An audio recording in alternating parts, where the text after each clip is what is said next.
Ready ka na? Oo. Uhin na ako ng malaki crab. I see mga ngain ng pain. Naubos na yung ginagis ni Ayan. Laman, bakit walang laman yan? Walang naman. Kasi ano? Konti ng minuto ito marinated. Oh, sige. Pasok sa banga, oh. Wow!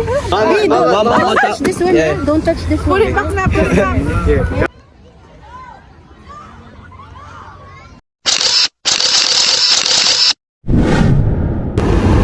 So, ayan guys, 26% na lang yung remaining oil ni Clark. Kaya ipapa-oil change ko na siya. Hi, I do have an appointment today at 8:30. What was your name? I'm Crisel. Sorry? Crisel. Chris. Yeah. Oil change. Yes.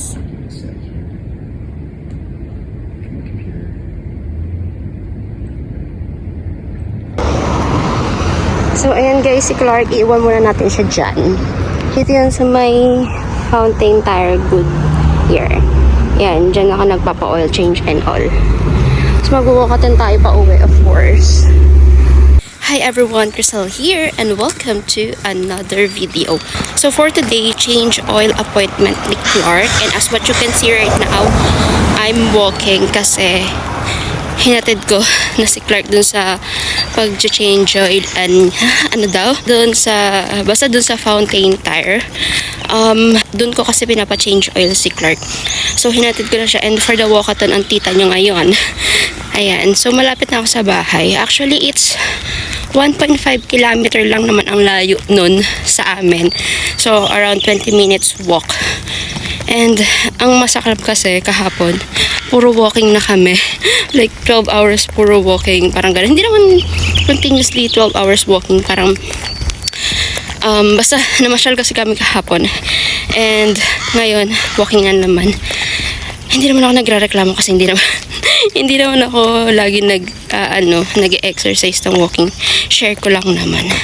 Ayun. So, malapit na ako sa bahay namin. Siguro mga 5 minutes away na lang. Ayan. So, ganito ang itsura ng ating paligid for today. Ayan. Ganda ko, no? Charot. Ang ganda sa liwanag. Ayan. So, buti na lang nagdoble din ako ng jacket kasi malamig pa rin pala kahit maaraw. At pati nagsapatos din ako. Oh my gosh. Kung nag-crocs lang ako at isa lang jacket ng for the nginig ang tita ninyo. Pero buti na lang, nag-double jacket ako. Ayan. So, ayan guys, malapit ako sa bahay at meron din palang cherry blossom dito. Ayan. Sa katabing bahay lang talaga namin. Nag-walkathon na ako ngayon kasi na-deliver ko na si Clark sa fountain tire. And hindi na ako nakapag-intro kanina kasi nagmamadali ako. 8:30 yung ni Clark, yung appointment niya. Tapos, bago kasi ako umalis ng bahay, nagsalang pa ako ng labahan ko para, ayun, multitasking lang. Hindi ko alam bakit ang hilig ko mag-multitasking. Pero, ayun, gusto ko kasi natatapos na nga lahat ng, mabilisan. I mean, ng sabay-sabay, ng umaga, ganyan. Kasi ito yung bahay namin.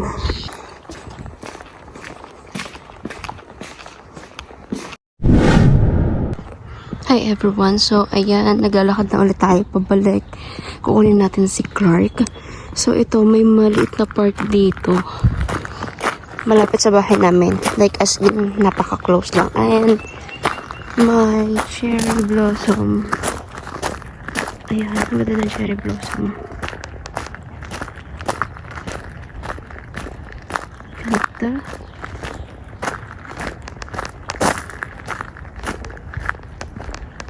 Ganda niya, no? Kasi kapag dito ka lang naglalakad, carry na.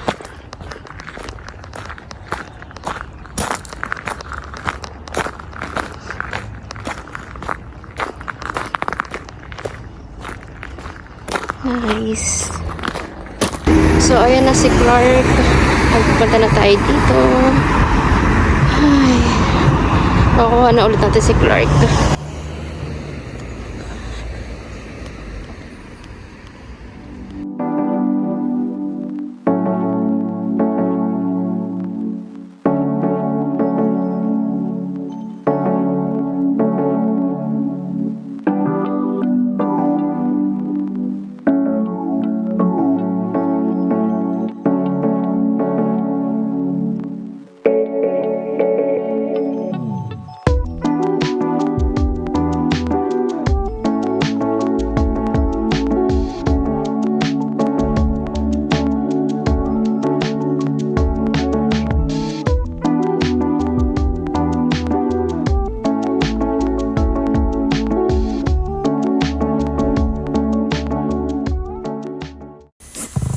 everyone, so ayan, nakauwi na ako dito sa bahay.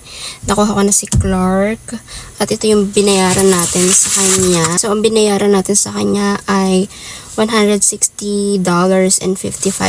That is for oil and other fluids, full synthetic service package. So, ang daming kinemberlo sa kanya. So, 160.55 yung total na binayaran natin sa pagpapa-oil change sa kanya. And then, dumaan lang ako ng Starbucks kasi clean ko lang yung free bakery products ko. And then, ang kinuha ko is yung cheese Danish nila, which is yun yung lagi kong in-order na bakery product nila. And then, umorder lang ako nabudol na naman ako ni Starbucks kasi merong 10 bonus stars kapag bumili ka ng $8 pataas, ganun. So, bumili na naman ako ng favorite kong strawberry acai lemonade and then itong ribbon caramel crunch na frappuccino nila. So, makikita ninyo, grabe yung nila, yung frappuccino nila as in umaapaw. Kaninang lumabas na yun, inanahan ko lang kasi baka mag-spill dito sa sasakyan, maglilinis pa ako. Wow, spill. And then, nagpagas na rin ako. Ang mahal ng gas ngayon kasi $2 na siya per liter. And, nagpagas na ako kasi magtataas ang carbon tax ng April 1st. So, syempre, magmamahal na naman lahat. So, grabe ang inflation. Hi, and then, magsa-summer na rin. Kaya nagmamahal na naman talaga ang gas. Hay nako, buhay parang life. So right now it's 11:14 in the morning and for sure nag-a-alarm na yung alarm ko doon para sa laundry ko. Ayun lang. In-update ko lang kayo guys kung ano ang ganap ko for today. And syempre gamit ko yung bag na binigay sa akin ng jowa ko. Ayan. Nasaan yung ko? Dito pala yung wallet ko sa bulsa. Nahanap ko yung wallet ko. Akala ko nawawala. So, ayun lang guys. And then, papasok na rin ako sa loob. Itutuloy ko na yung laundry ko. Grabe. Parang pagod na pagod pa rin ako from gala namin kahapon. Ay, naku. Tapos magluluto pa ako. Naglabas na rin ako ng mga lulutuin ko. So, napaka-busy kong human being. Diba? Kahit walang pasok, apaka-busy ko. But anyway, so yun lang guys. Update ko kayo later. Bye!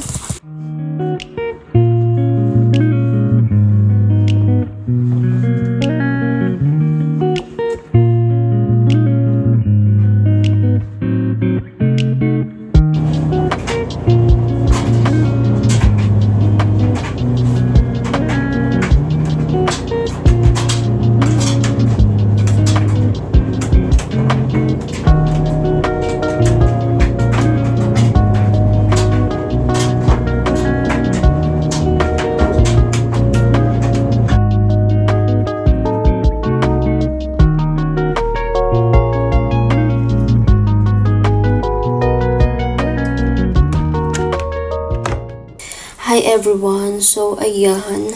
Kamaba ko lang ulit sa laundry para magsalang ng another batch of labahan. So, ayan. Kinuha ko tong labahan ko na to.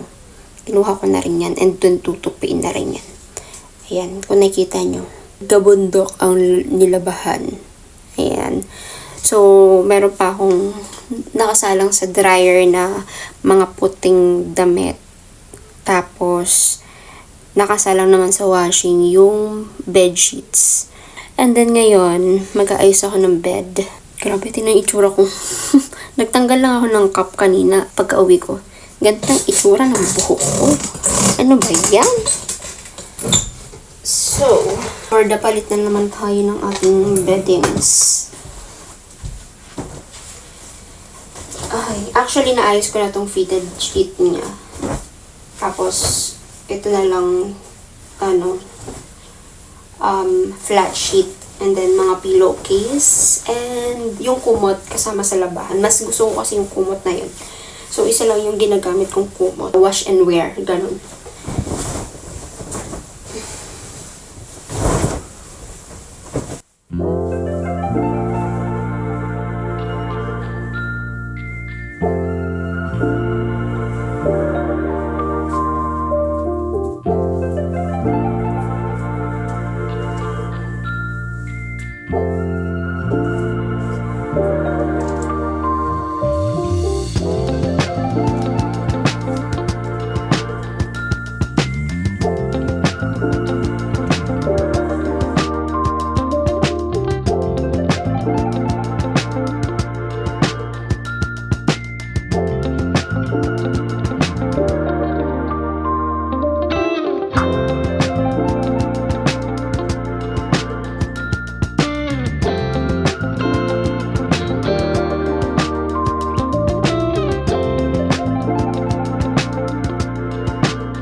Hi everyone! So time check, it's 7:41 in the evening and kakaupo ko lang.